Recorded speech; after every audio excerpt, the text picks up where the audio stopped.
بسم اللہ الرحمن الرحیم۔ السلام علیکم۔ آج میں جس کتاب پر گفتگو کرنے کے لیے حاضر ہوا ہوں اس کا نام ہے کنج قفس۔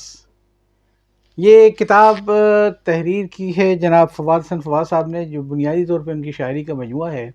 تقریباً 560 صفحات کی اس کتاب میں 107 کے قریب وہ نظمیں اور ایسا کلام ہے جسے پڑھ کے آپ سوچنے لگ جاتے ہیں کہ ان میں سب سے بہتر کون سا ہے۔ ایک سے ایک مارکۃ الارا چیزیں اس میں ہیں۔ فواد صاحب بنیادی طور پہ تو ایک بیوروکریٹ ہیں، لیکن جولائی 2018 میں جب انہیں نیب نے ایک گواہی دینے کے لیے، بلکہ سلطانی گواہ بنانے کے لیے قید و بند میں ڈالا اور 2 سال تک ان کے خلاف کوئی ثبوت نہ پیش کر سکی، تو پھر ان کو کوئی الزام عدالت میں پیش نہ ہونے کے بعد 2 سال کے بعد ضمانت پہ رہائی ملی تھی۔ شاعر تو یہ پہلے سے بہت اچھے تھے، لیکن قید و بند نے ان کی شاعری کو اور نکھار دیا، اور بقول اعتزاز احسن صاحب، ہمارے ہاں جیل میں تخلیق کی ہوئی شاعری کی رسم تو غزنوی عہد کے مسعود سعد سلمان سے چلتی ہوئی حسرت موہانی، فیض احمد فیض اور حبیب جالد تک پہنچی۔ اب فواد صاحب کی کنج قفس اسی سلسلے کی ایک کڑی ہے۔ پھر اس میں اعتزاز صاحب نے وہ پس منظر لکھا جس میں ان کو گرفتار کیا گیا تھا اور ان میں دباؤ ڈالے گئے تھے، لیکن انہوں نے دباؤ میں آنے سے انکار نہیں کیا۔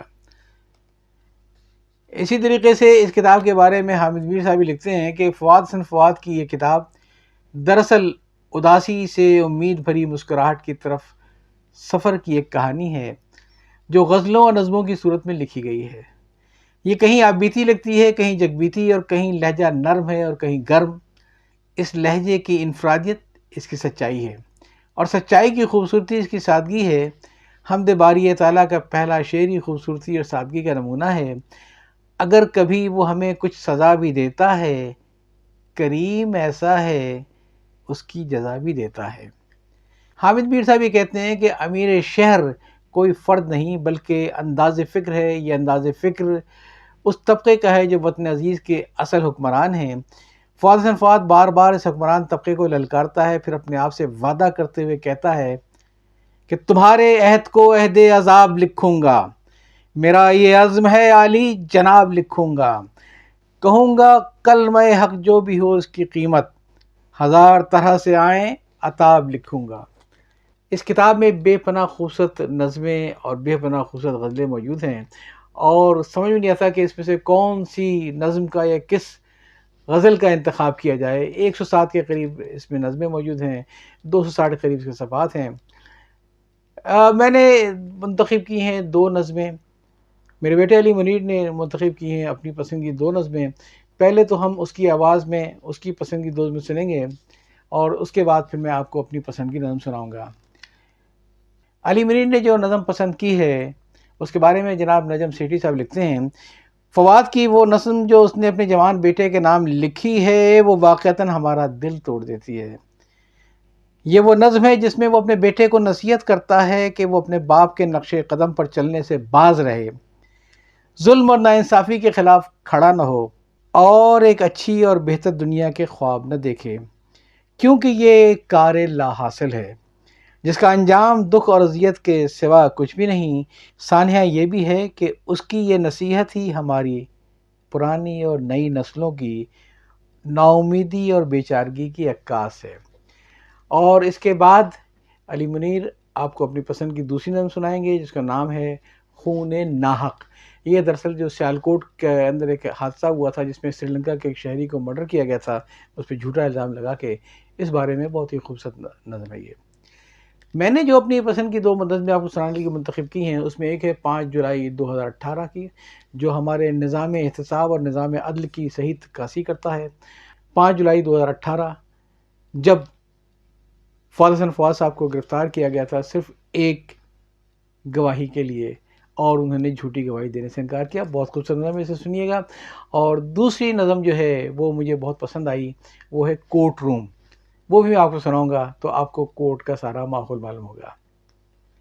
تو پھر آئیے پہلے علی منیر کی آواز میں سنتے ہیں سلال حسن کے لیے ایک نظم اس کی سالگرہ پر۔ سلال حسن کے لیے ایک نظم اس کی سالگرہ پر۔ میرے بیٹے میری جان، تم میری تقلید نہ کرنا، اگر اس خطۂ ارضی پہ رہنا ہے تو سچ کو سچ نہ کہنا، حرف کی حرمت پہ کٹ مرنے کا سودا سر میں مت رکھنا، جو جا دینے پہ آمادہ ہوں، رد کفر کی خاطر کھڑے ہوں، ان کی تائید نہ کرنا، میری تقلید نہ کرنا۔ میرے بیٹے، بھلا دینا وہ قدریں جن کی بنیادیں گئے برسوں میں گھنٹوں بیٹھ کر ہم نے اٹھائی تھیں، وہ سارے خواب جو ہم نے تراشے تھے، اس ارض پاک کی تصویر جو ہم نے بنائی تھی، وہ جس میں میرے گزرے 60 برسوں کی ریاضت اور تمہاری حرف حق کہنے کی جرت کو نئے ایک عہد کی بنیاد بننا تھا، وہ جس میں نے منزل کا پتہ دینا تھا اور تمہیں فرہاد بننا تھا، وہ سب قدریں، وہ بنیادیں منو مٹی میں جا کر کہیں پر دفن کر دینا۔ تمہارے سامنے پھر جبر و استبداد کا کوئی نیا منظر اگر تصویر ہو جائے، تمہارے دیکھتے ہی دیکھتے کوئی مورخ سلگتے چیختے ہر سچ کو آتش دان میں ڈالے، نئی تاریخ ایک تحریر ہو جائے، تو اس پر بھی میری جان تم میری خاطر کوئی تنقید نہ کرنا، میری تقلید نہ کرنا۔ میرے بیٹے، بس اتنا یاد رکھنا، میرے ذمے اب اس مٹی کا کوئی بھی قرض واجب نہیں ہے، میرے گزرے دنوں کا لمحہ لمحہ اس کا شاہد ہے، مگر پھر بھی امیر شہر یا اس کا کوئی بھی ہیل اگر مجھ پر کوئی دشنام دے یا پھر کوئی بہتان باندھے، اس کی بھی تردید نہ کرنا، میرے بیٹے، میری جان، تم میری تقلید نہ کرنا۔ میرے بیٹے، میں تم سے یہ نہیں کہتا کہ ہجرت تم پہ واجب ہو چکی ہے، میں اتنا تو کہتا ہوں، کسی جابر، کسی سلطان کے آگے ادا تم کلمہ توحید نہ کرنا۔ میرے بیٹے، میری جان، تم میری تقلید نہ کرنا۔ نظم آپ نے سنی؟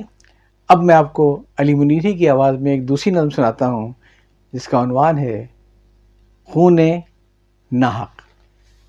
تھا میرے نبی نے بے شک کہ جاں کی حرمت ہے تم پہ واجب، کہا تھا اس نے کہ خون ناحق معاف کوئی نہ کر سکے گا، کہ روز محشر خدائے برحق حساب لے گا، مگر یہ کیسے ہیں نام لیوا میرے نبی کے، جو اپنی نفرت کو، اپنی حیوا جبلتوں کے ضرورتوں کو نبی کی الفت کا نام دے کر نیا ہی فتنہ اٹھا رہے ہیں۔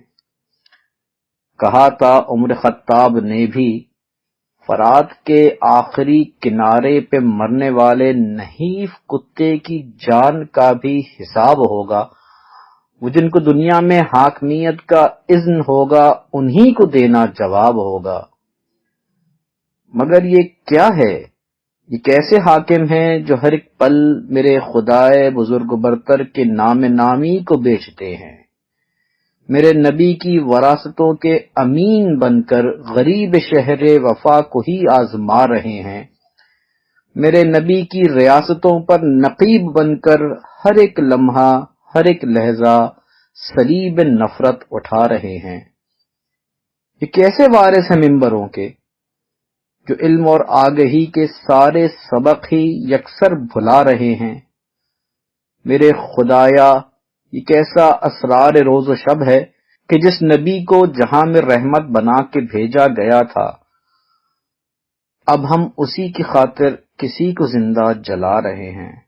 میں جانتا ہوں یہ تیری رحمت کبھی گوارا نہیں کرے گی، مجھے یقین ہے کہ روز محشر انہی کا روز حساب ہوگا، یہ جو زمین پہ خدا بنے ہیں انہی پہ نازل عذاب ہوگا۔ یہ دونوں پسند تو تھی علی منیر کی، اب میری پسند کی جو پہلی نظم ہے وہ ہے 5 جولائی 2018۔ آئیے سنتے ہیں۔ 5 جولائی 2018۔ یہی وہ دن تھا جس دن محتسب نے جال پھینکا تھا، میری آنکھوں کے آگے لا کے ایک تحریر رکھی تھی، مجھے بس اتنا کہنا تھا کہ جو کچھ بھی لکھا تھا بس وہی سچ ہے. میرے کچھ چار اگر سمجھا رہے تھے اطاعت وقت کے حاکم کی واجب ہے، اگر میں نے نہ ان کی بات مانی تو میرے ذمے بہت سے ان کیے اور ان سنے جرموں کا کھاتا کھولنا ہوگا. مجھے یہ سوچنا ہوگا کہ جس تحریر پر میں دستخط کرنے کی حامی بھر نہیں پایا، میں جس الزام کو ایک تیسرے کے نام آخر دھر نہیں پایا، وہ میرا جرم ٹھہرے گا. فرشتے عرش سے اتریں گے، فرد جرم کے حق میں گواہی لے کے آئیں گے. تمہارے علم میں ہوگا ہمارے شہر کا قانون ہر ایسی گواہی کو بلا چونو چرا منظور کرتا ہے. وہ اتنے معتبر ہیں کہ کوئی ان کی گواہی پر جرا بھی کر نہیں سکتا. میں چاہے لاکھ جھٹلاؤں، دلیلیں دوں، شواہد لے بھی آؤں، بس ان کا سب کہا ہر لفظ ہی دستور ٹھہرے گا. میرے منصف کو بھائے گا، وہی منظور ٹھہرے گا. میں لمحہ بھر ٹھٹک کر رہ گیا تھا، میری آنکھوں کے آگے سبھی پیاروں کے چہرے آ گئے تھے، مگر پھر دور سے آواز ایک آتی سنائی دی، یہی وہ کربلا ہے جس کو تم مدت سے تحریروں میں لکھتے آ رہے ہو، یہی وہ مارکہ حق و باطل ہے، یہی وہ ایک گھڑی ہے، وہ ایک ساتھ ہے جہاں انسان کی پہچان ہوتی ہے. سو اب یہ فیصلے کی ایک گھڑی تم تک بھی آ پہنچی، تو اب یہ فیصلہ تم نے ہی کرنا ہے. تمہیں ایک عمر بھر کی آسودگی سے زندہ رہنا ہے یا پھر امام کربلا رضی اللہ تعالیٰ عنہ کے قافلے کے ساتھ چلنا ہے. سو میں نے ایک لمحے میں ہی اپنا فیصلہ ان کو سنا ڈالا. مجھے رب مکان و لا مکان سچ کی حرمت کو بچانے کا فریضہ سونپ رکھا ہے. میں ان کے جرم میں کوئی اعانت کر نہیں سکتا. مجھے تاریخ کے اوراق میں ہی زندہ رہنا ہے. میں اپنے آپ کو برباد کر کے مر نہیں سکتا. اب آئیے میں آپ کو اپنی پسند کی دوسری نظم سناؤں جس کا عنوان ہے کورٹ روم. کمرے عدالت میں، منصفوں کی جھرمٹ میں، ہر طرف وکیلوں کا ایک ہجوم ہوتا ہے. علم اور حکمت کی ان گنت مثالوں سے اور پھر کتابوں میں درج فیصلوں کے کچھ منتخب حوالوں سے بے مثال لفظوں کا انتخاب ہوتا ہے، اور ایسے مل جل کر علم کے یہ سب بند سے فیصلوں کی بنیادیں بھی تراش لیتے ہیں. اور اس پروسیس پر شور اگر کوئی اٹھے، بات کوئی کر بیٹھے یا کسی تناظر میں آئین کے حوالے سے اس سجی عدالت کے گزرے ماہ و دن سے ہی کچھ مال لے آئے، لاجواب جو کر دیں وہ سوال لے آئے، فیصلوں کے پیچھے جو بے نشان چہرے ہیں ان کا حال لے آئے، تو بھی کچھ نہیں ہوتا. کورٹ روم میں بیٹھا وقت کا بڑا منصف ایسی ساری باتوں کو گزرے کچھ حوالوں سے، جرم کی مثالوں سے، مافیا کے قصوں سے اور گزرے سالوں کے ناولوں میں لکھے کچھ بے مثال فقروں سے ایسے رون دیتا ہے جیسے ہو خدا کوئی، یا پھر اس کو قدرت سے حکم ہو ملا کوئی. اور جب وہ پھر اپنے روسٹرم سے اٹھتا ہے، کورٹ روم میں بیٹھے بے شمار چہروں پر کچھ ابال ہوتے ہیں، رہ گئے ہوں جو تشنا وہ سوال ہوتے ہیں. دوسری طرف لیکن تالیوں کی جھرمٹ میں ایک تمکنت کے ساتھ دوسرے سبھی منصف اس کو داد دیتے ہیں، جرم کو کچلنے کی اس عظیم کوشش کو لازوال لکھتے ہیں، بے مثال کہتے ہیں. عین پر اسی لمحے پرشکوہ عمارت کی سیڑھیوں کے پیچھے سے ڈگڈگی کے بجنے کی تھاپ آنے لگتی ہے، منصفوں کی جھرمٹ کا منہ چڑھانے لگتی ہے. کورٹ روم کے اندر مسند عدالت بھی ڈگمگانے لگتی ہے. امید ہے یہ کلام آپ کو پسند آیا ہوگا. اجازت چاہتا ہوں. اللہ حافظ.